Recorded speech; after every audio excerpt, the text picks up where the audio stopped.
Seigneur Jésus-Christ, c'est avec les cœurs remplis de joie que nous exprimons notre reconnaissance pendant que nous commençons ce temps de méditation dans ta sainte présence. Nous sommes reconnaissants parce que ton amour nous couvre.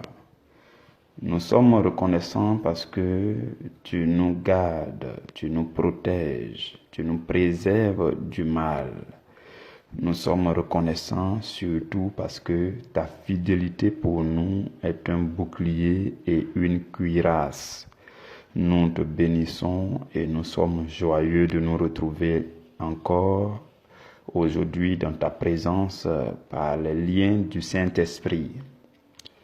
Saint-Esprit, nous admirons ta présence agréable et nous t'invitons à prendre le contrôle de toutes choses dès maintenant. Nous te prions de siéger tout au long de ce temps de méditation. Nous te prions de prendre le contrôle de l'atmosphère spirituelle de l'endroit où chacun se tient. Saint-Esprit, nous apprécions ta compagnie et nous aimerions que tu nous parles toi-même tout au long de ce temps de méditation. Éternel Dieu, je me soumets à toi, je me soumets entièrement à ta grâce et je prie au nom du Seigneur Jésus que son esprit prenne le contrôle de mon être. Merci Seigneur pour tout ce que tu fais pour nous et que tu feras encore pour nous en cette heure. Béni sois-tu dans les siècles éternels. Amen. Mes frères bien-aimés, mes sœurs bien-aimées dans le Seigneur, je vous salue dans le précieux nom du Seigneur Jésus. Nous sommes le jeudi 10 juin et nous irons encore calmement aujourd'hui à travers ce sous-thème qui est relatif aux dévotions qui sont associables à la foi chrétienne. Donc le sous-thème c'est réexaminons la question sur les dévotions associables à la foi en Christ. Voici notre sous-thème pour ce jour. Alors nous commençons sans tarder avec les cœurs disposés, l'attention disposée.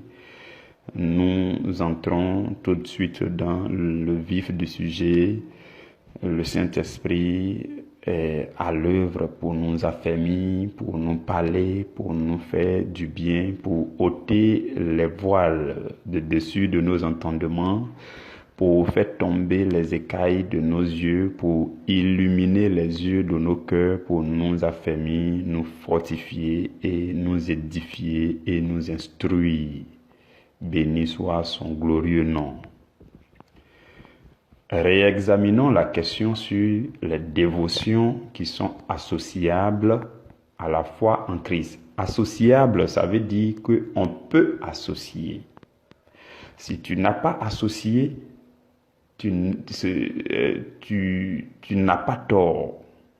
Si tu as associé, ayant eu la pleine révélation, la pleine compréhension de ce que tu fais, si tu associes ces choses à ta foi en Christ, tu n'as pas aussi tort. Ce sont ces choses que nous sommes en train de voir dans ces temps pour inciter, pour encourager, pour inviter chaque chrétien à être en paix avec les autres frères chrétiens, peu importe ce qu'ils pratiquent, peu importe la confession religieuse. L'amour est au-dessus de tout. Votre amour continuel pour quelqu'un va l'attirer dans la lumière, même s'il était dans les ténèbres. La seule chose qui convertit véritablement les autres, c'est l'amour continuel, l'amour désintéressé, l'amour divin, l'amour continuel. Peu importe ce que quelqu'un fait, si vous l'aimez continuellement, tôt ou tard, Dieu va l'attirer à sa lumière. Parce que vous n'avez pas reçu la charge de sauver quelqu'un. La seule personne qui est morte sur le bois de la croix afin de communiquer le salut à l'humanité, il s'appelle le Seigneur Jésus. Donc tout ce que vous pouvez faire, c'est de le prier et de lui dire, je suis disponible. Ce que tu veux que je fasse, permets-moi de le faire pour que mon frère et ma soeur soient sauvés. Je ne veux pas le brutaliser, je ne veux pas le critiquer, je ne veux pas me dire à son sujet, je ne veux pas mal parler de lui, je ne veux pas lui faire mal, mais je me tiens disponible pour agir en paix à son égard jusqu'à ce que tu le sauves. Bon, avant de le dire, il faut vous assurer que vraiment il est égaré. Voilà pourquoi on est en train de voir toutes les pratiques que les gens font ou alors que les gens peuvent faire au sein du corps de Christ. On est en train de voir dans les détails, chercher à comprendre pour que, parce que souvent on n'a pas la compréhension et on donne trop vite notre avis, notre commentaire. Donc, ce qu'on est en train de faire ces jours-ci, c'est d'avoir le maximum de détails sur ces choses. Donc, aujourd'hui, nous allons parler des dévotions. Qu'est-ce qu'une dévotion? Alors, une dévotion, c'est tout simplement le fait de s'attacher de façon fervente et sincère à la religion et à ses pratiques, peu importe la religion, que ce soit l'islam, que ce soit, peu importe. Mais nous, pour ce qui concerne la religion chrétienne, quand on va parler de dévotion, on fait allusion à votre attachement sincère et fervent à la religion chrétienne et à ses pratiques. Voilà, c'est surtout à cause des pratiques là même qu'on dit dévotion, dévotion, dévotion. Religion et à ses pratiques. Vous comprenez? C'est ça, une dévotion. Donc déjà, retenez cela avant qu'on avance. Maintenant, ce que je veux nous dire avant de poursuivre, c'est que de nature, les hommes sont beaucoup plus humains que spirituels. Vous êtes d'accord avec moi là-dessus? Les hommes sont beaucoup plus humains que spirituels. Et en général, leur attention se porte beaucoup plus sur les choses visibles. Beaucoup plus sur les choses visibles que sur les choses invisibles. Donc, les hommes étant humains, leur attention va trop vite vers les choses visibles que sur les choses invisibles. Et les pratiques religieuses, les dévotions avec les objets de dévotion, ce sont des choses qui sont visibles. Alors que la foi dont nous parlons durant toute cette saison d'enseignement, la foi est une chose invisible. 2 Corinthiens 5 au verset 7, la Bible dit « Car nous marchons par la foi et non par la vue. » Vous comprenez? Et dans 2 Corinthiens au chapitre 4, dans le verset 18, la Bible dit « Parce que nous regardons non point aux choses visibles, mais à celles qui sont invisibles, car les choses visibles sont passagères et les choses invisibles sont éternelles. » Vous comprenez? Donc tout ce qui est visible, touchable, palpable et autres, ces choses-là sont passagères. La foi, c'est une chose invisible. Vous comprenez? Nous marchons par la foi et non pas par la vue. Vous comprenez?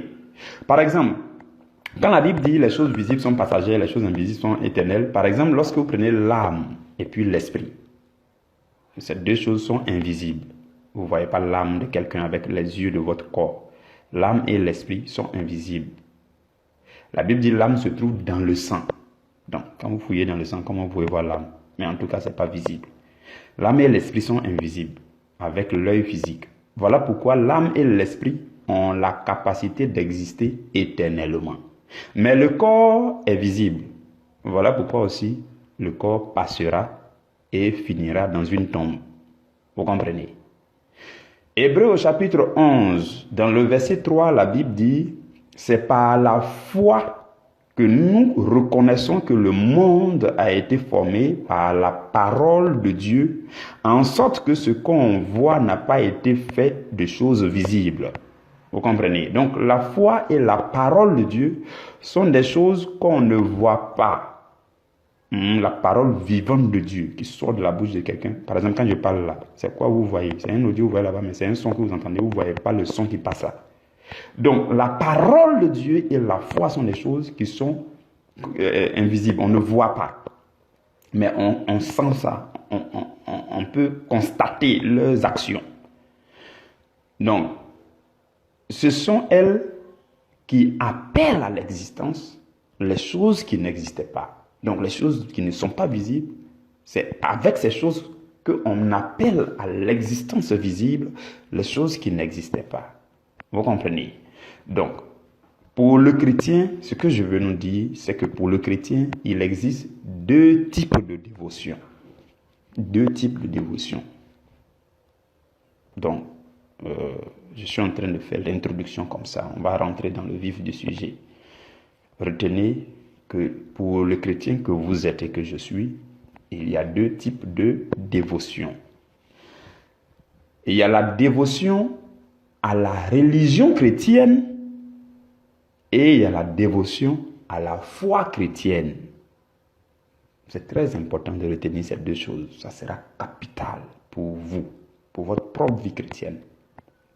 Donc, le chrétien, pour lui, il y a deux types de dévotion. La dévotion à la religion chrétienne, qui est basée sur des règles, des pratiques et les objets, avec un peu de foi seulement en Dieu.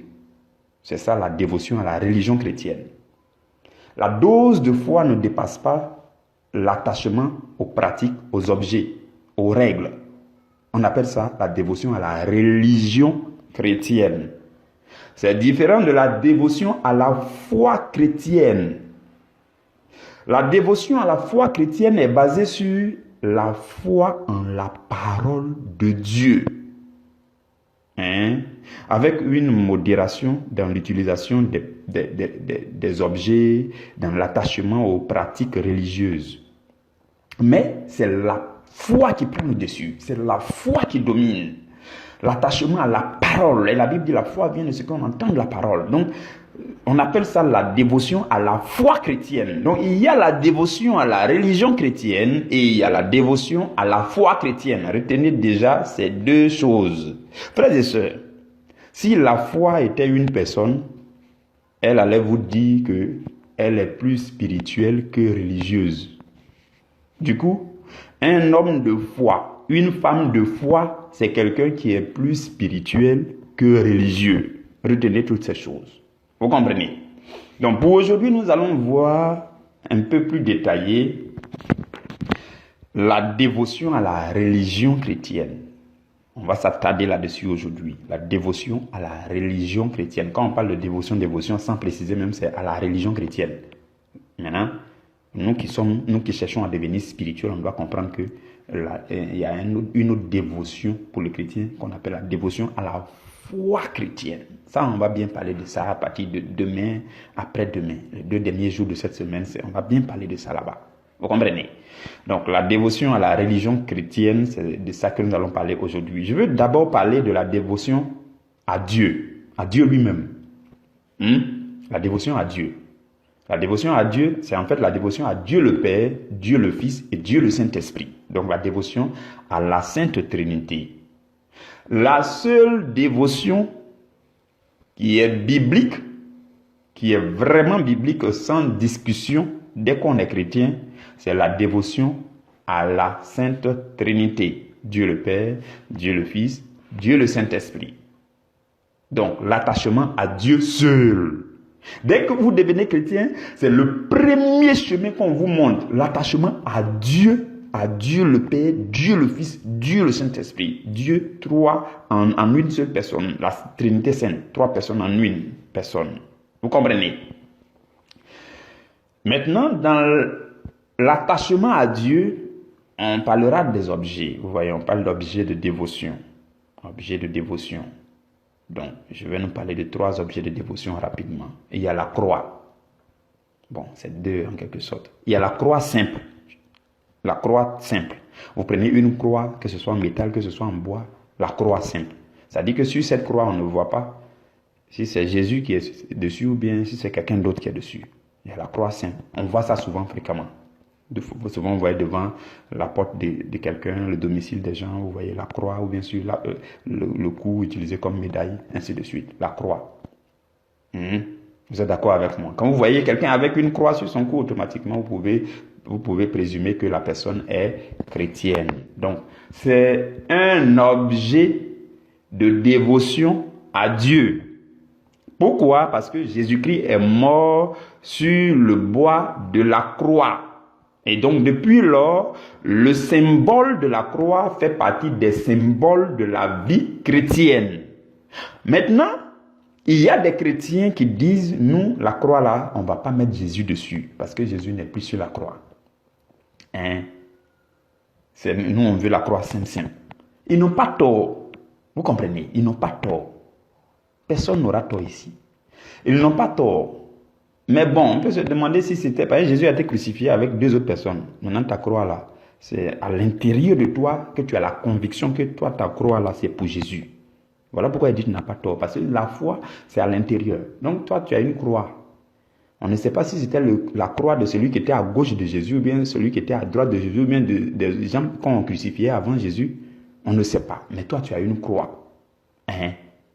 Dans ton cœur, tu sais que c'est la croix de Jésus. Ça symbolise la croix de Jésus. Il n'y a pas de souci. Il n'y a pas de souci. C'est très bon. Maintenant, il y a ce qu'on appelle le crucifix. On entend ça souvent à l'église catholique, très souvent. Le crucifix, c'est en fait une croix aussi. La même croix. Cette fois-ci, c'est la croix sur laquelle est figuré Jésus crucifié. C'est-à-dire que c'est une croix qu'on met Jésus dessus. Pour faire la précision que ce n'est pas n'importe quelle croix que nous on a, mais c'est la croix, celui qui est là, c'est le Messie qui avait été crucifié. Bon, là encore aussi, on peut se dire, mais est-ce que le dessin là, c'est pas le dessin de celui qui était à gauche, à droite, mais en tout cas, au moins, il y a quelqu'un dessus. Et tout de suite, on sait qu'il y a une personne qui a été crucifiée sur le bois d'une croix. Cette personne est restée dans l'histoire de toute l'humanité. Celui qui fait ça, il n'a pas tort aussi. Vous comprenez? Donc, que ce soit la croix simple, que ce soit le crucifix, si vous les utilisez, toutes ces choses ont un fondement biblique. Pourquoi? Parce que la croix est biblique. La croix, c'est le symbole d'ailleurs de la religion chrétienne. Donc, la croix, elle est biblique. Que vous mettiez le symbole de Jésus dessus, que vous ne mettiez pas Jésus dessus, peu importe. S'il vous plaît, soyez en paix l'un avec l'autre. Celui qui a mis Jésus dessus, tu ne dois pas le critiquer parce que Jésus est passé par la croix. Donc, si lui met Jésus dessus afin que sa foi, afin que sa compréhension soit bien approfondie, bien affermie, c'est quoi ton problème? Celui qui n'a pas mis Jésus dessus, dans son cœur, il sait que c'est Jésus qui était sur cette croix. Maintenant, ce qu'on dit, c'est que Jésus n'est plus sur la croix, il est descendu, il est ressuscité, il est parti au ciel. Tout ça, c'est exact, c'est correct. Vous avez compris? Donc, tout cela, ce sont des objets de dévotion à Dieu. Maintenant, je vais parler d'un autre objet qu'on trouve, je pense que c'est uniquement à l'église catholique, on appelle ça le Saint-Sacrement. Le Saint-Sacrement, c'est un objet en forme circulaire avec des piquants qui sortent de part et d'autre pour symboliser que c'est la lumière. Vous voyez, quand la lumière éclatant, une source de lumière éclaire, c'est le symbole qu'on peut faire. Maintenant, au milieu, dans le centre, on met dedans la communion. Quand on a fini de consacrer les communions, ce qui reste là, on met ça dedans pour représenter le corps de Jésus, la présence de Jésus. Et maintenant, au bout, au-dessus, on met une croix. Et on dépose ça dans un endroit à l'église et on consacre cet endroit comme un endroit d'adoration. Quand tu arrives là, tu viens pour adorer Jésus. On appelle ça le Saint-Sacrement. Vous comprenez? Ça aussi, c'est un objet.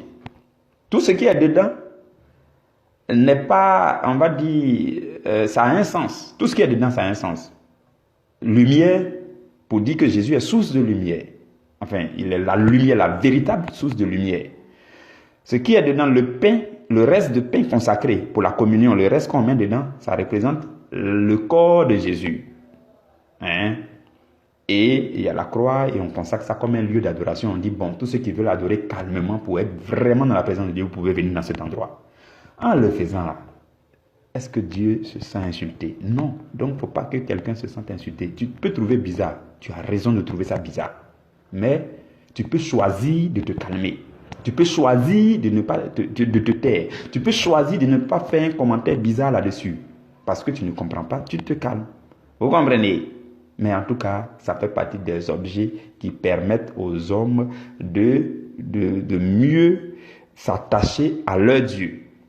Non, j'ai parlé de la croix simple, du crucifix, du Saint-Sacrement. Pour les objets de dévotion à Dieu, je préfère m'arrêter là. Hein? Je vais parler maintenant des dévotions particulières. C'est le sujet le plus intéressant. Les dévotions particulières. C'est en fait la dévotion au bienheureux saint. Hein, les bienheureux saints, c'est-à-dire ceux qui sont morts et qui se retrouvent auprès du Seigneur. On les appelle les bienheureux, ou bien on les appelle les saints. Ou bien dévotion aux anges de Dieu, les saints anges de Dieu. Tout cela, c'est ce que j'ai appelé dévotion particulière. Parce que quand vous prenez la cour céleste, il y a Dieu, il y a le Seigneur Jésus, il y a les anges avec différentes classes d'anges, il y a les bienheureux saints.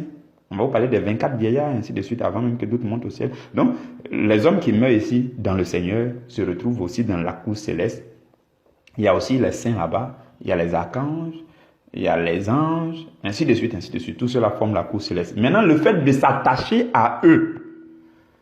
On a parlé d'abord de l'attachement à Dieu, à Jésus et au Saint-Esprit. Maintenant, on va parler de l'attachement aux autres, les saints et les bienheureux. Les saints, les bienheureux, c'est la même personne. Les bienheureux et les anges, voilà. Donc, l'attachement aux autres, là, c'est ça qu'on va voir maintenant.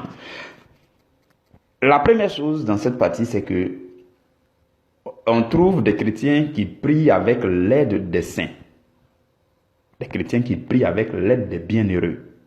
Donc, ces chrétiens-là se disent que les bienheureux qui se sont retrouvés là-bas. J'avais fait une petite démonstration en temps, je vais vous faire ça rapidement. Permettez-moi de le faire avant de continuer. Ok. Voici la démonstration que je faisais. C'est clair, c'est simple. Sans avoir même à aller trop loin dans les Écritures. La démonstration est simple. Suivez-moi très bien. Que vous soyez évangélique, que vous soyez catholique, suivez-moi très bien. Jésus était sur la terre. La mission de Jésus sur la terre, on appelle ça la mission de la rédemption. Vous êtes d'accord avec moi? Et quand Jésus devait monter au ciel, il a appelé ses disciples et leur a confié la suite de la mission. Et donc, on pourra dire qu'il a confié la mission de la co-rédemption. Donc, quand Jésus est parti, tout ce que Jésus faisait sur la terre, c'est ce que Jésus nous a ordonné de faire. Vous êtes d'accord avec moi jusque-là? Ok. Maintenant, quand Jésus est parti au ciel, la Bible dit qu'il est à la droite du Père et il fait quoi? Il intercède pour nous qui sommes sur la terre, jour et nuit. Ça aussi, vous êtes d'accord avec moi? Tout cela, c'est biblique. Maintenant, la question que je pose, si quelqu'un qui est dans le Seigneur sur la terre, qui fait le travail du Seigneur, la mission de la co-rédemption, hein, s'il meurt, la Bible dit que nous sommes co-héritiers avec Christ, héritiers du royaume. Donc, c'est quelqu'un qui a fait le travail de la co-rédemption sur la terre. Il a très bien fait sa mission. Il est mort. Il est parti au ciel. Arrivé là-bas, il voit que Jésus est en train d'intercéder jour et nuit pour ceux qui sont restés sur la terre. Maintenant, lui, il va faire quoi? Il s'en va se coucher à la plage. Il s'en va se coucher dans son château. Et puis, il dort peinard. Ou bien, il fait comme Jésus. Sachant que quand Jésus était sur la terre, avant de partir, il a dit, poursuivez la mission. Faites ce que j'ai fait. Faites les mêmes choses. Maintenant que tu retrouves Jésus au ciel là-bas, penses-tu qu'il va te dire, va dormir, moi, je vais intercéder? C'est le même travail d'intercession que tout le monde s'en va faire au ciel. Le raisonnement est simple. C'est que quand l'apôtre Paul est mort, il est allé au ciel, sans doute il est en train d'intercéder comme Jésus. Parce que quand il était sur la terre, il a proclamé l'évangile comme Jésus. Quand l'apôtre Pierre est mort, sans doute il est en train d'intercéder comme Jésus au ciel. Marie, quand Marie est morte, elle est en train d'intercéder là-bas aussi. C'est leur travail quand ils arrivent là-bas. Que tu leur demandes, que tu ne leur demandes pas. Quand ils arrivent là-bas, ils font comme le maître et ils intercèdent. Ils intercèdent pour qui? Pour ceux qui sont restés sur la terre. C'est simple à comprendre. Je commence par là. Je pense que c'est vraiment simple à comprendre. Hein? J'espère que vous êtes d'accord avec moi sur ce point. Ça, c'est la petite démonstration que je fais souvent pour dire, mais comment est-ce que les gens peuvent dire que ceux qui sont morts dans le Seigneur, qui sont au ciel, sont en train de se coucher à la plage alors que Jésus intercède chaque jour? Non, ils intercèdent aussi comme Jésus chaque jour. Mais ils intercèdent pour qui? Ce n'est pas pour les anges qui prient. Ce n'est pas pour ceux qui sont déjà au ciel. C'est pour ceux qui sont encore sur la terre. Donc, que tu leur demandes ou que tu ne leur demandes pas, ils vont prier pour toi. Vous avez compris? Que ce soit déjà clair. Ok. Je vais nous lire Jérémie chapitre 15, verset 1. Jérémie 15, verset 1, la Bible dit, suivez très bien, pour vous dire que cette histoire de ceux qui sont au ciel, qui prient pour ceux qui sont sur la terre, là, ça ne date pas de maintenant.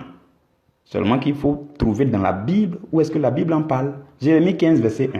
La Bible dit, l'Éternel me dit, c'est Jérémie qui parle, parce que Jérémie était en train de plaider pour le peuple d'Israël, il était en train d'intercéder pour le peuple d'Israël, il était en train de supplier Dieu pour le peuple d'Israël. Et voilà ce que Dieu va lui dire. Dieu dit à Jérémie, quand Moïse et Samuel se présenteraient devant moi, Dieu, je ne serai pas favorable à ce peuple. Chasse-le loin de ma face, qu'il s'en aille. Cette phrase de Dieu là est très pertinente. Moïse était déjà mort. Samuel était déjà mort.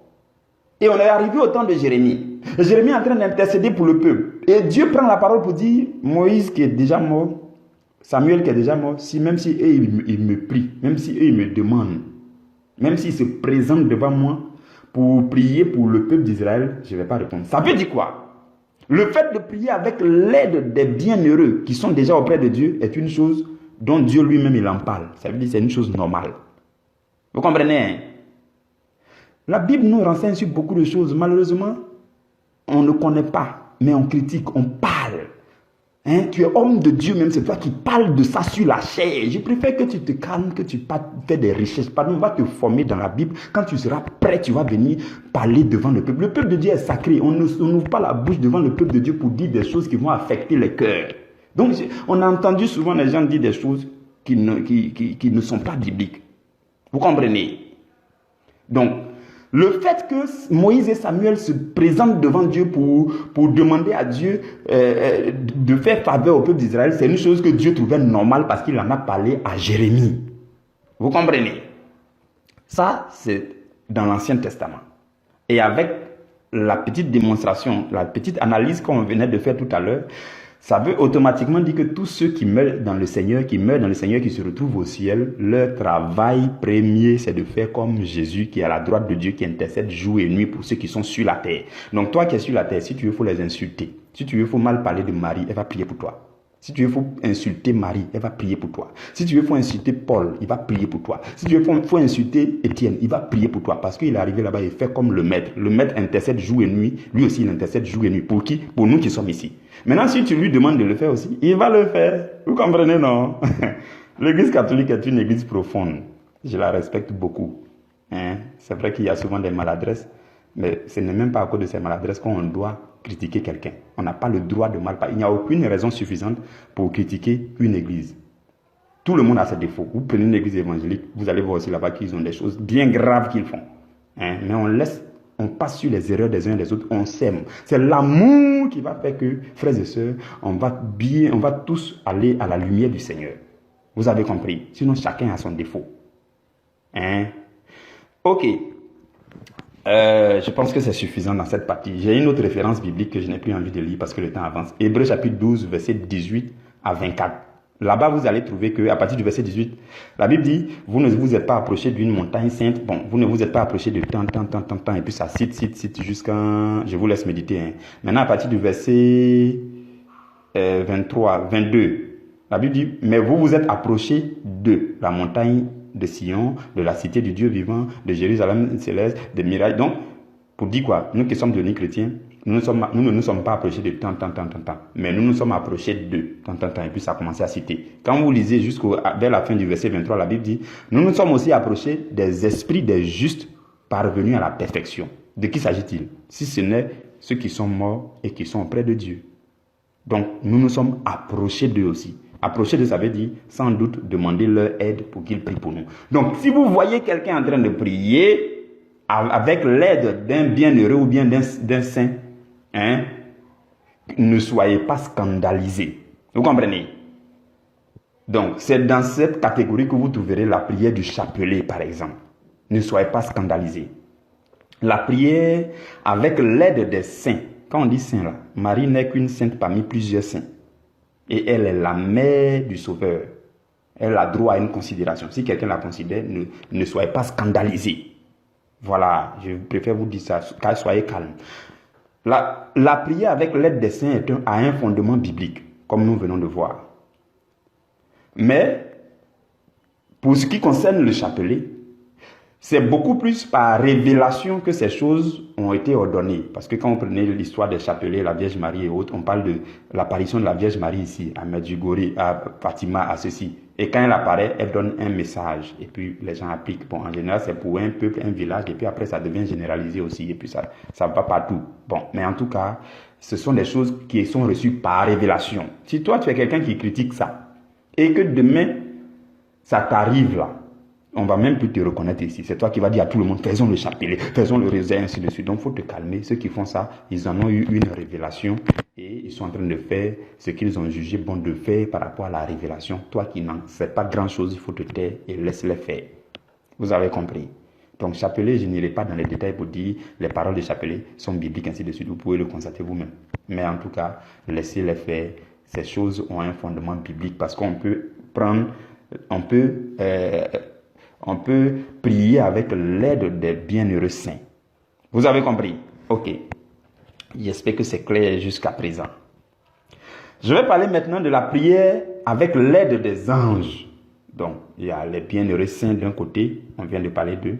Il y a les anges d'un autre côté. Tout cela, c'est dans les dévotions particulières.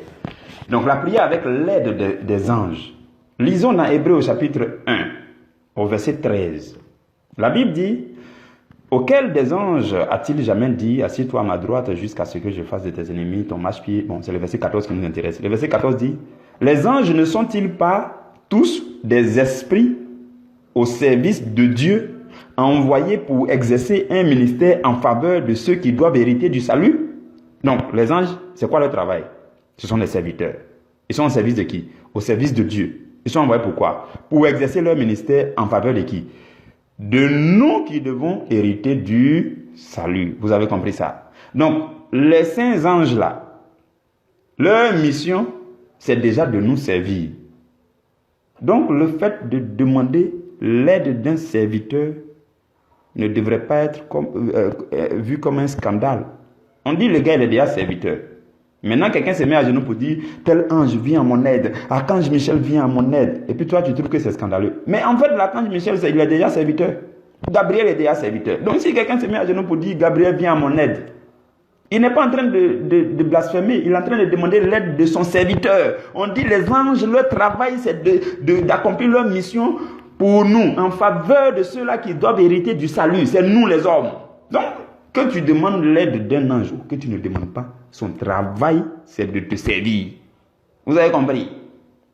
Donc, si vous voyez quelqu'un qui prie avec l'aide d'un ange, ne soyez pas scandalisés. Hein? On est d'accord. Dans Matthieu 22, au verset 30, Jésus parlant aux pharisiens, aux scribes, il dit, « Car à la résurrection, les hommes ne prendront point de femmes, ni les femmes de Marie, mais ils seront comme les anges dans le ciel. » Ça veut dire quoi? Quand on sera dans le ciel, on aura certainement presque les mêmes types de corps que les anges. Il dit, ils seront comme les anges dans le ciel. Maintenant, s'il est possible de prier avec l'aide des saints, les hommes qui deviennent bienheureux dans le ciel, comme on a dit tout à l'heure, s'il est possible de prier avec leur aide, comme le dit Jérémie, chapitre 15, verset 1, comme le dit Hébreux, chapitre 12, 18 à 24, s'il est possible de prier avec les bienheureux saints qui sont au ciel, il n'y a rien de scandaleux pour ce qui concerne les anges, puisque au ciel on sera comme les anges, et les anges sont des serviteurs, sont nos serviteurs. Donc si on prie avec l'aide des bienheureux saints, qui eux-mêmes déjà prient pour nous, parce que Jésus intercède jour et nuit. Eux aussi, quand ils montent, ils ne font qu'intercéder jour et nuit automatiquement. Que tu leur demandes, que tu leur demandes pas, ils vont le faire. Les saints anges aussi, que tu leur demandes, que tu leur demandes pas, c'est leur travail. Mais si tu as eu la révélation de leur demander, peut-être que tu auras une longueur d'avance. On ne sait jamais. Donc arrêtons de nous chamailler entre nous. Vous avez compris, ces choses ont des fondements bibliques. Maintenant, je vais terminer par un autre point. Bon, je n'ai pas terminé par là, c'est l'avant-dernier point. Ce point-là aussi est très important. Pour ce qui concerne la dévotion aux bienheureux saints et aux anges, on a parlé de la prière avec l'aide des saints, la prière avec l'aide des anges. Maintenant, l'adoration des anges ou bien l'adoration des saints. Ça, je vais parler de ça. Oui, suivez-moi très bien. Est-ce qu'il est permis à un homme, un chrétien, d'adorer Marie, d'adorer Paul, d'adorer Saint-Pierre, d'adorer Étienne, d'adorer l'archange Michel, d'adorer l'archange Gabriel, est-ce que c'est permis? Apocalypse chapitre 19, versets 9 à 10. Apocalypse 19, versets 9 à 10. La Bible dit, et l'ange me dit, c'est l'apôtre Jean qui faisait cette vision qui parlait, il dit, et l'ange me dit, écris, heureux ceux qui sont appelés au festin de noces de l'agneau. Et il me dit, ces paroles sont les véritables paroles de Dieu. Au verset 10, l'apôtre Jean dit, et je tombais à ses pieds pour l'adorer. Donc c'est un ange qui parlait à Jean. Et quand il parlait à Jean, Jean est tombé à ses pieds pour faire quoi? Pour adorer l'ange. Regardez la suite. La suite dit, mais il me dit, garde-toi de le faire. Je suis ton compagnon de service et celui de tes frères qui ont le témoignage de Jésus. Et il dit, adore Dieu, car le témoignage de Jésus est l'esprit de la prophétie. Donc vous comprenez, hein? Voici un homme qui cherche à adorer un ange. Et l'ange lui dit, non, il ne faut pas m'adorer, adore Dieu. Non, non, non, il ne faut pas m'adorer. Donc, dans tout ce qu'on a vu auparavant, on a vu qu'il faut demander l'aide des anges et des bienheureux dans la prière. Cela n'est pas scandaleux de demander l'aide de quelqu'un pour dire, je veux prier Dieu, il faut m'aider à prier Dieu. Je veux prier Dieu, il faut intercéder pour moi. Tout ça, ça se dirige vers Dieu seul. Mais pour ce qui concerne le fait de l'adorer, ange ou bien bienheureux saint, il dit non, arrête de m'adorer, adorons Dieu seul. Si tu as besoin de mon aide, il n'y a pas de souci, je vais adorer Dieu pour toi, je vais prier Dieu pour toi, je vais intercéder Dieu pour toi. Et je vais intercéder vers Dieu pour toi. Mais, il ne faut pas m'adorer. Apocalypse 22, verset 8 à 9 encore, lisons. À partir du verset 8, Apocalypse 22. La Bible dit, c'est moi, Jean, qui ai entendu et vu ces choses. Et quand j'eus entendu et vu, je tombais aux pieds de l'ange qui me les montrait pour l'adorer. Pour faire quoi pour l'adorer? Il est tombé à ses pieds encore pour l'adorer. Au verset 9, la Bible dit, mais il me dit, garde-toi de le faire. Je suis ton compagnon de service et celui de tes frères les prophètes et de ceux qui gardent les paroles de ce livre. Et il dit encore, adore Dieu. Donc tous les anges ont la même parole. Il ne faut pas adorer les anges. Ce n'est pas biblique d'adorer les anges.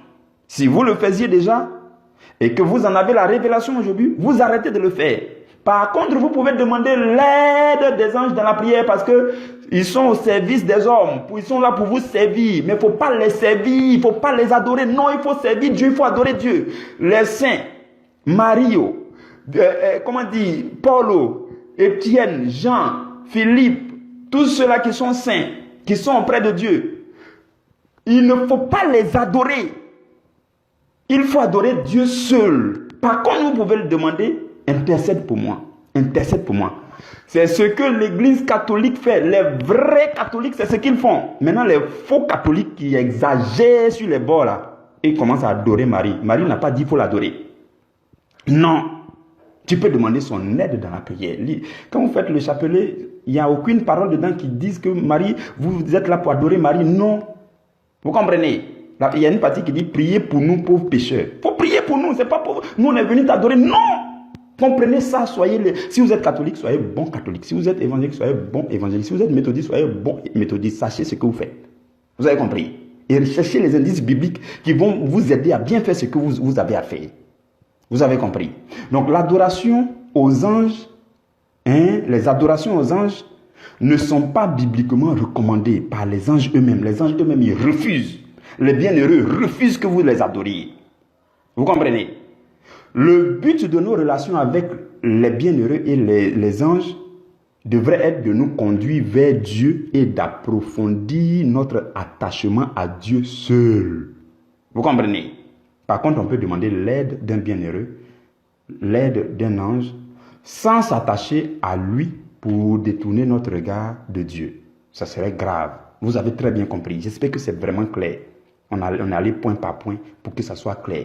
Le fait de demander l'aide des saints, on a vu les indices dans la Bible, depuis Jérémie 15, verset 1, en passant par le livre d'Hébreux. Pour ce qui concerne le fait de demander l'aide des anges, on a vu que Hébreux chapitre 1 en parle. Et Matthieu 22 dit que quand on sera seul, on sera comme les anges. Donc ce n'est pas scandaleux de demander l'aide des anges et des saints. Parce que les anges sont déjà des serviteurs. Et maintenant, on a abordé le fait que, est-ce qu'on doit les adorer? Parce que tu demandes son aide, est-ce que tu dois l'adorer? Non. Lui-même, il refuse. Eux-mêmes, ils n'aiment pas. Je vous le dis. Par exemple, pour vous qui êtes catholique, quand vous partez à la messe là, je vous dis, le chapelet, vous ne verrez pas qu'on fait le chapelet pendant la messe. Parce que Marie même est en train d'assister à la messe, en train d'adorer Dieu. Donc tu ne peux pas chercher à prier Marie en ce moment précis. Non. À plus forte raison, tu vas l'adorer. Non. Si vous aviez cette pensée d'adorer Dieu, adorer Marie et autres, non. Elle-même, elle veut que vous adoriez son Fils. Vous comprenez? Comprenons ces choses et soyons sages en faisant toutes ces pratiques. Donc, qu'est-ce que je veux dire? C'est que cette dévotion aussi, toutes ces dévotions qu'on a citées, voilà, là maintenant je vais vous choquer un peu. Tout cela est facultatif. Facultatif, ça veut dire que c'est optionnel. Si tu ne fais pas, tu n'es pas en erreur. Si tu fais, tu n'es pas en erreur. Maintenant, si tu les fais seul, ça veut dire que toi, tu ne pries pas Dieu. Tu t'attaches à un ange, à un ange, à un ange. Fais attention, tu peux ne pas aller au ciel. L'ange lui-même sera fâché contre toi. Vous avez compris? Donc c'est des choses, si tu veux, il faut faire. Si tu veux, il ne faut pas faire. Mais en tout cas, personne n'aura tort. Dans tous les cas, les bienheureux saints, que tu demandes leur intercession, ils vont prier pour toi. Que tu ne demandes pas, ils vont prier pour toi. Mais si tu demandes, je pense que c'est encore beaucoup. Ça peut renforcer si tu demandes. Voilà pourquoi celui qui demande, on ne va pas le blâmer. Celui qui ne demande pas, on ne va pas le blâmer aussi. Jusqu'à ce qu'il découvre que quand on demande, ça peut ajouter quelque chose. Vous comprenez? Ok. Maintenant, brièvement, pour ce qui concerne les images et les statues, on aurait voulu avoir tout le temps pour passer ces choses en revue. Mais bon, on ne va pas aussi venir se jouer les justificateurs de tout. Non, moi je ne suis pas venu justifier quelque chose. Ce que j'ai vu dans la Bible, c'est ce qu'il a dit. Ce qu'il ne peut pas démontrer, je ne démontre pas. Je n'ai pas le monopole de la connaissance. Et puis personne ne va venir me dire pourquoi tu n'as pas démontré ça. Ça ne vient pas de moi. Voilà, ce que Dieu m'a montré, c'est que je viens prêcher. Si je ne connais pas, je ne connais pas. Je n'ai pas honte de quelqu'un. Image par exemple, là, je n'ai rien vu dessus. Donc de venir vous dire quoi? Je n'ai rien à dire. Image, statue. Si vous en savez, ok, il n'y a pas de souci. Il n'y a pas de souci. Je n'en sais pas grand-chose. Mais au lieu de critiquer tout de suite, bon, je préfère être sage et je me dis que sans doute, quand on parle des images et des statues, ce sont des choses qui sont utiles peut-être pour mieux connecter la personne au saint ou bien à l'ange, pour mieux connecter, pour mieux faire comprendre aussi à certains peuples au vu de leurs pratiques anciennes. Par exemple, ok, voilà, je pense que quelque chose me vient. Par exemple, vous partez évangéliser dans un peuple où eux, ils étaient déjà baignés dans les statues, les choses comme ça. Ok. Maintenant, ils vont détruire leurs statues. En leur donnant les images et les statues peut-être de Jésus, je ne sais pas. Ça peut peut-être les aider, puisqu'ils étaient déjà baignés. Ce qui les aidait à mieux se connecter au domaine spirituel, c'était les images et les statues. Ils sont déjà habitués à ça. Donc, en leur donnant les images et les statues, vous allez mieux les connecter au domaine spirituel vers le Seigneur. Sans doute. Pourquoi? Pourquoi pas? Peut-être. Et maintenant, avec le temps, vous allez les détacher. Il n'y a pas de souci. Donc, vous voyez, c'est un exemple de compréhension que je cherche à faire pour ne pas critiquer quelqu'un tout de suite. Parce que je refuse de critiquer. Donc, je trouve quelque chose qui peut quand même être justifié quand même ce qu'ils font. Vous comprenez, non? Par exemple, quand vous prenez Actes chapitre 17, l'apôtre Paul est arrivé à Athènes. Chez les Athéniens, là, il y avait les objets de piété à gauche, à droite, ils étaient versés dedans. Maintenant, si l'apôtre Paul leur prêche l'évangile, et puis ils disent, bon, on a accompli ton affaire là, mais nous, on est habitués à voir les images, à voir les statues. On fait comment? S'il est sage, il va dire, bon, Dieu, le plus important, c'est d'accepter Jésus. On a compris. Prenez cette image, ça c'est l'image de Jésus, ça c'est l'image de Tempête. En faisant ça, il réussit peut-être à les connecter à Dieu. Et il laisse leur pratique, il laisse leur Dieu, mais il se connecte à Dieu. Bon, en le faisant, est-ce que c'est mal? Je ne sais pas. Mais en tout cas, je n'ai pas grand-chose à dire dessus, c'est ce que je peux dire. Vous avez compris. On va continuer les recherches. Donc, aujourd'hui, ce qu'on a vu, c'est la dévotion à la religion chrétienne, les éléments qui sont dedans. Doit-on s'attacher aux anges? Doit-on s'attacher aux bienheureux saints? Doit-on demander leur aide dans la prière? Ce sont ces choses qu'on a vues. Tout cela, c'est la dévotion à la religion chrétienne. À compter de demain, on va parler de la dévotion à la foi chrétienne. Frères et sœurs, En plus de nos occupations habituelles de la vie courante, comme le boulot, les loisirs, les médias, les télévisions, les distractions, il y a des choses qui peuvent aussi engloutir votre foi. Par exemple, trop d'attachement à des pratiques religieuses plutôt qu'à Dieu lui-même, ça peut engloutir votre foi. Trop d'attachement à plein d'objets de piété, ça peut engloutir votre foi. Et même une responsabilité à l'église. C'est-à-dire qu'on dit, vous êtes responsable à gauche, à droite, vous faites tout, vous rangez les choses, vous rangez les chaises, vous invitez les gens, vous faites... Et à force de faire toutes ces choses, vous n'avez plus le temps pour faire un cœur à cœur avec Dieu. Cela peut engloutir votre foi. Vous comprenez? Qu'est-ce que je veux dire? Que je commence déjà à dire, qu'on va continuer à dire demain. Peu importe ce qui a englouti ta foi, ou alors peu importe ce qui cherche à étouffer ta foi, tu dois tout faire pour te dégager de cette chose, afin que ta foi revive. Peu importe ce qui faisait endormir ta foi, tu as besoin de te réveiller de ce sommeil, afin que ta foi revive. Vous pouvez être versé au milieu de toutes les pratiques dévotionnelles. Et si vous n'avez pas la foi en Dieu, c'est un danger. Vous risquez de ressembler à un féticheur aux yeux de Dieu. Je vous le dis, c'est la vérité. Si vous voulez, soyez baignés dans toutes les pratiques qu'on a citées.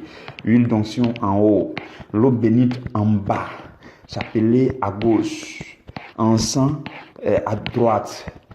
Tout ce qu'on a cité, les images par-ci, par-là. Si au milieu de tout ça, vous n'avez pas la foi en Dieu, vous êtes un gros féticheur. Donc faites attention. Hébreux 11 au verset 6, la Bible dit, « Or, sans la foi, il est impossible d'être agréable à Dieu. » Vous pouvez porter tous les objets de piété, tous les objets dévotionnels que vous voulez porter. Sans la foi, vous ne serez pas agréable à Dieu. Vous avez compris, frères et sœurs? Donc, on va s'arrêter là, on va poursuivre demain. Que Dieu vous garde et que Dieu vous bénisse. On s'arrête là pour aujourd'hui. Je bénis vraiment le nom du Seigneur, je magnifie le Saint-Esprit. Demain, nous allons commencer avec un sous-thème que nous allons étudier sur 2 jours. Ça sera le sous-thème le plus puissant de la semaine. En tout cas, je le dis en comptant sur la grâce du Seigneur, la fidélité du Saint-Esprit.